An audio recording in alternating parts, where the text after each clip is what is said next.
Hey everybody, it's Diana at the Dianaverse, and I mainly do astrology on this YouTube channel. I do have some herbal videos. I haven't been doing as many of those lately. I have one coming up that was on nettle sauerkraut.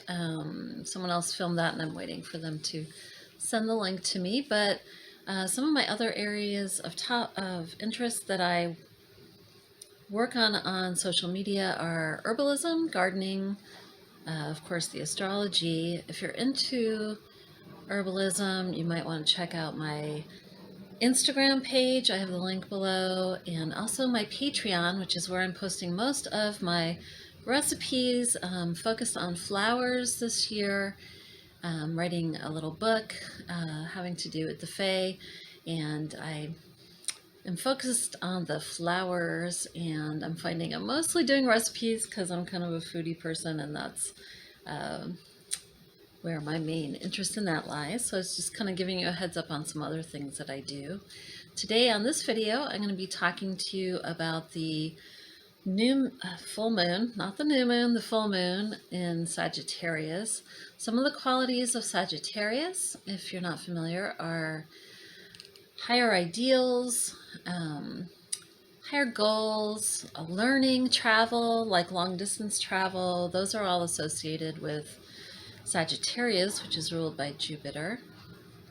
Philosophy, the shadow side can be kind of know-it-all-ism, like you've learned some stuff and now you're like the authority. Sometimes they can be judgmental. They're like, I know the ultimate truth, and that can be a little judgmental on other people, or being too sure of your point of view. So it's kind of giving you both sides of Sagittarius there.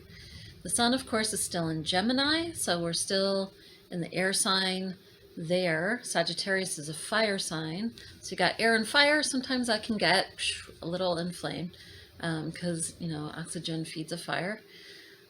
So we want to be careful in the next week or so about reacting rather than acting. I've talked about this before, but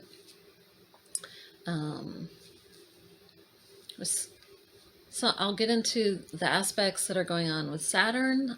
You want to kind of slow down. Saturn slows you down. Be sure you know your structure. Maybe look at it from someone else's point of view too. Because Sagittarius, that fire can get carried away. Sometimes a knee-jerk reaction. We don't necessarily want to do that. So also, we're talking about the moon. So the moon is about the body. It's about feelings. We might feel actually like lifted up a little with it being in Sagittarius, like inspired. So if some of your goals over the last 6 months were, as far as your body goes, working with the moon, that would have started about 6 months ago with the new moon in Sagittarius. That was back in, I believe, January. I didn't look up the date. But if you had goals of like getting more exercise or eating better, those kind of goals, you might check in with where you're at with that now that we're reaching the full moon, kind of the culminating, the other end of that spectrum, not starting things, but like, what have I actually done? So you might check in with yourself. Am I meeting those goals? Are there things I need to adjust? Saturn in Aquarius is about systems, air sign. So that's like the plans that I thought about, the things I wanted to do. You can kind of go back and tweak those, especially with Saturn being retrograde. I'll get into that a little bit more as I go along. We're going back over some of the territory that we had covered. So you might tweak your plans and kind of get some new energy into doing some of those things. So one thing I wanted to mention is that this moon is also conjunct Medusa, the asteroid, or I think it's a fixed star, Algol, and the asteroid Medusa is also conjunct this moon. So it's about disconnecting from being too much in your head. In a literal sense, it can be beheadings and people's voices being taken away.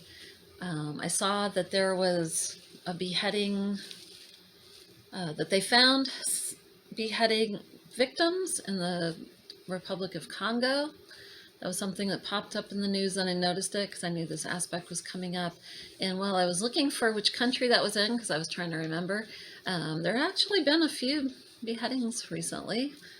Not something I hopefully goes on all the time. Maybe it does, and I just haven't paid attention to that in the past.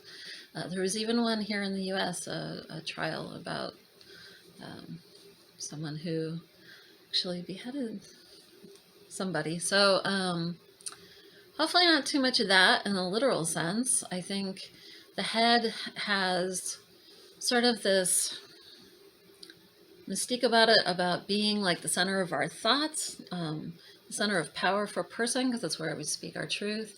So yeah, some people could literally be taking off other people's heads to try to have this sort of power thing going on.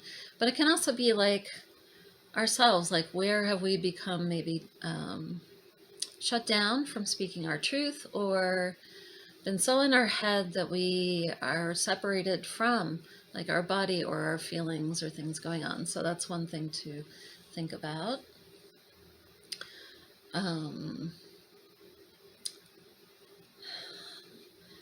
If you want to look at where some of these energies are playing out for you, like where's the moon going over in your own natal chart, or where is Saturn in your natal chart, and you can look up the house meanings and get a little more information on like what area of your life that's going to aspect. You can look on astro.com.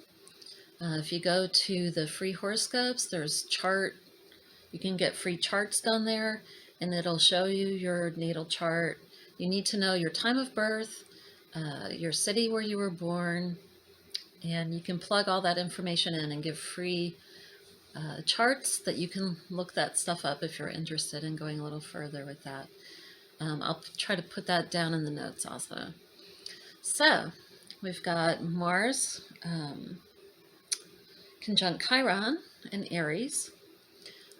So that can be old wounds around our egos and failures to take action. You can be prepared for new ideas, again, with the Sun in Gemini, around how you structure your life, that Saturn part of the puzzle.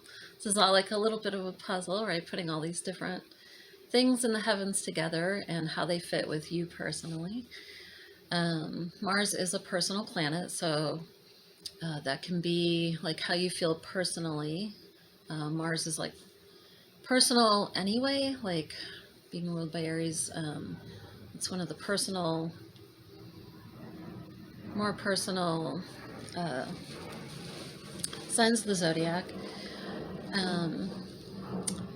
You can have new ideas around how you structure your life and making room for spiritual life work.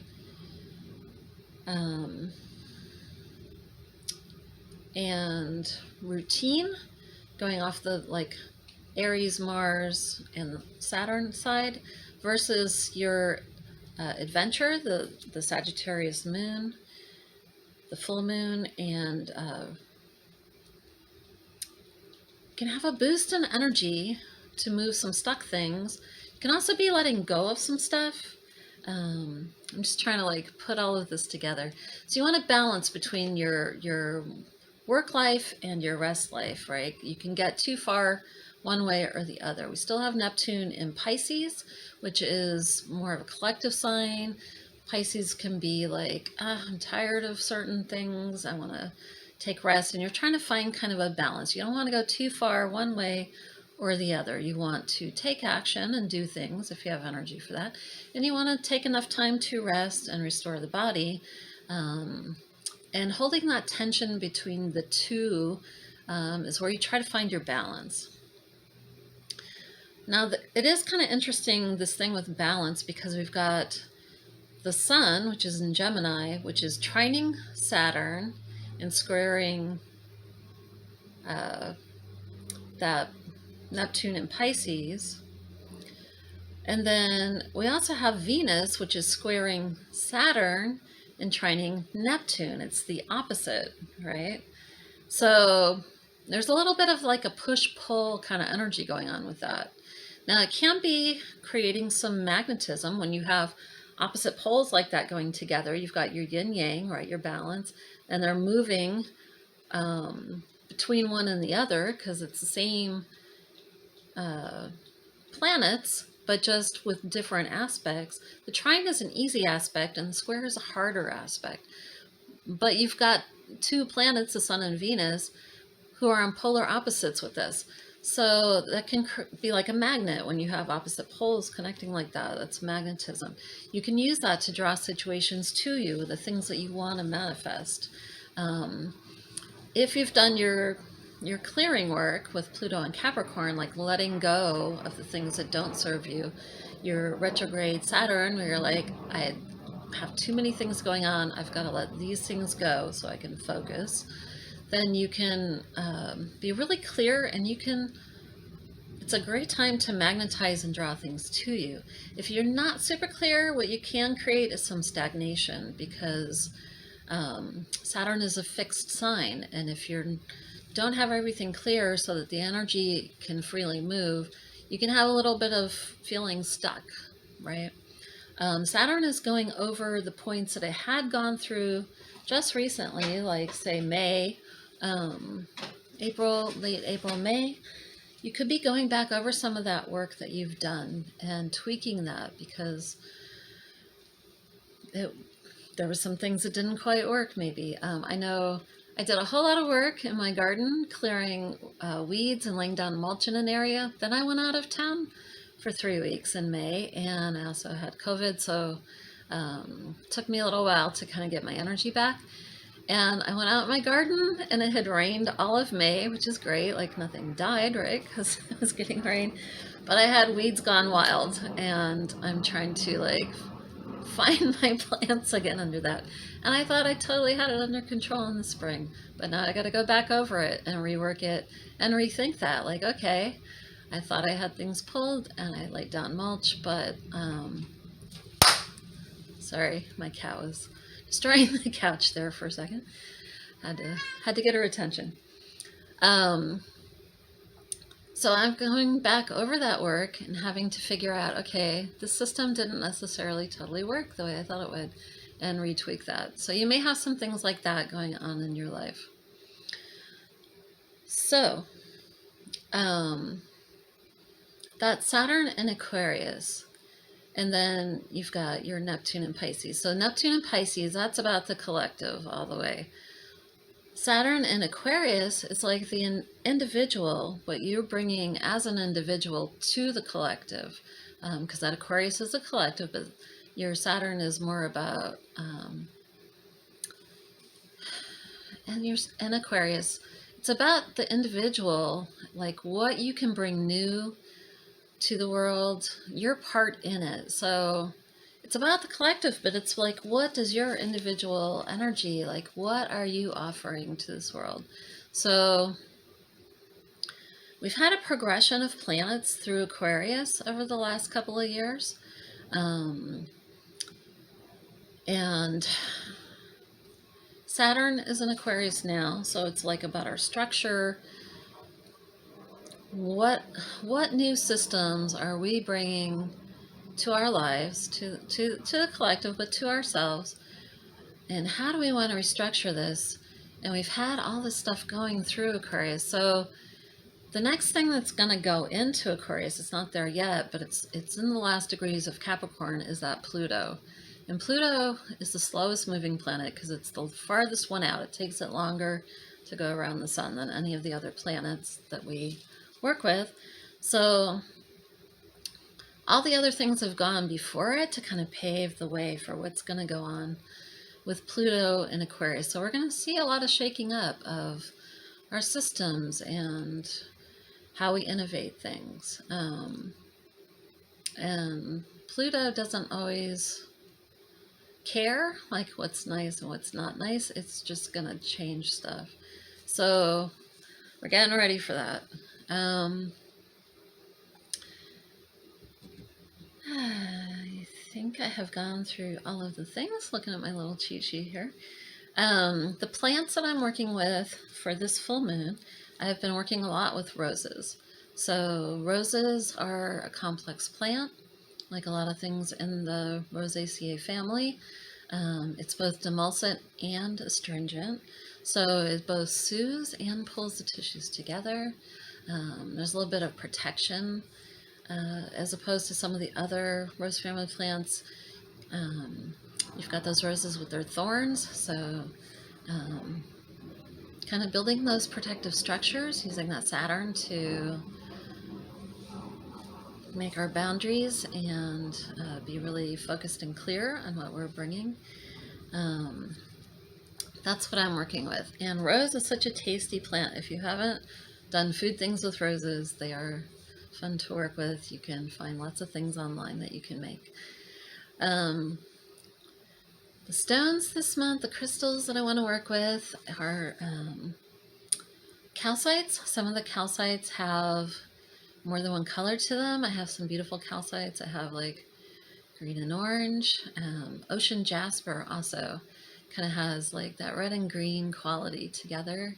I kind of like the clearer stones this month that you can kind of see light through, because I feel like we're shining a light on a lot of things. And yeah, that's basically my forecast for this full moon. I hope you enjoyed it. Let me know in the comments if you try any of the plants or stones, or if you want more information about how to work with this with your own chart, or if there are any aha things, like the video, follow the channel if you want to get these forecasts, and I will see you next time. Bye.